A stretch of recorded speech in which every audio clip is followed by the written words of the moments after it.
Peyğəmbər sallallahu soruşdu Allahdan Meyrazda ki, ilahi, bir adamdan razılığın olmağını necə bilmək olar ki, sən ondan razısan?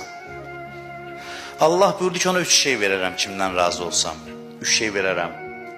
Şükran la yuxalifuhul cəhl.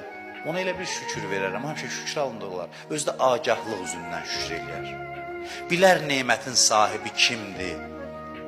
Nemətin sahibini tanıyar, cahilanə yox, agah şəkildə şükür eləyər.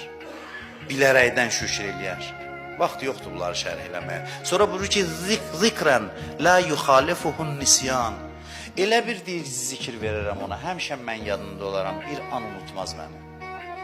Hər halda mən onun yadında olaram. Allah da adamın yadında olsa güclü olur adam, qüdrətli olur, qüvvətli olur, ləzzətli olur yaşayır. Həlavətə zikrik var, zikrün səni yad eləməyin ləzzətini mənə daddır. Heç bir şey Allahla münacat onu yad eləməyin ləzzəti qədər ləzzətli deyil. Heç vaxt sarsılmır. Ən çətin vaxtda adamın köməyinə gəlir.